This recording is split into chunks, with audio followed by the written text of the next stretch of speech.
আসসালামু আলাইকুম রহমতুল্লাহি ওয়া বারাকাতুহু।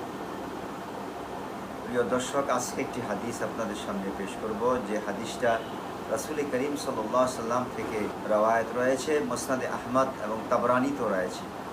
রাসূল করিম সাল্লাল্লাহু আলাইহি ওয়াসাল্লাম ইরশাদ করেছেন, যে ব্যক্তি ছোট্ট একটি আমল প্রত্যেক দিন ফজরের নামাজের পরে মাত্র 3 বার যদি পড়ে, তাহলে আল্লাহ পাক তাকে 4টি জটিল এবং কঠিন রোগ থেকে হেফাজত করবেন। 1 নম্বর হলো, সে পাগল হবে না।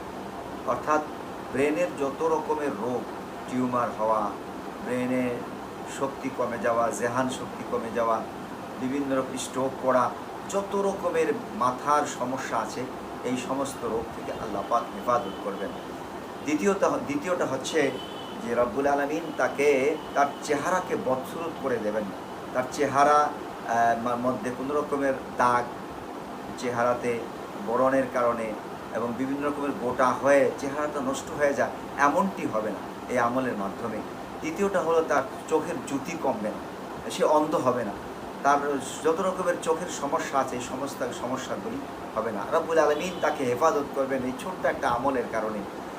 চতুর্থ হচ্ছে, প্যারালাইজড হবে না সে, মানে তার যত রকমের দুর্বলতা আছে পায়ের, শরীরের, এই সব দুর্বলতা থেকে আল্লাহ পাক তাকে হেফাজত করবেন। শল হয়ে যাওয়া, এই সমস্ত রোগ থেকে আল্লাহ পাক হেফাজত করবেন। ছোট্ট একটি আমল, যেটা রাসূল করিম সাল্লাল্লাহু আলাইহি ওয়াসাল্লাম ইরশাদ করেছেন, প্রত্যেক দিন ফজরের নামাজের পরে মাত্র 3 বার যদি কেউ পড়ে, আমি দোয়াটা বলছি, সবাই একটু খেয়াল করেন। সুবহানাল্লাহিল আযীম ওয়া বিহামদিহি ওয়ালা হাওলা ওয়ালা কুওয়াতা ইল্লা বিল্লাহ। এই দোয়াটা মাত্র 3 বার যদি কেউ পড়ে, আল্লাহ পাক তাকে এই 4টি জটিল এবং কঠিন রোগ থেকে হেফাজত করবেন। আল্লাহ পাক আমাদের সবাইকে আমল করার তৌফিক দান করেন। আমিন।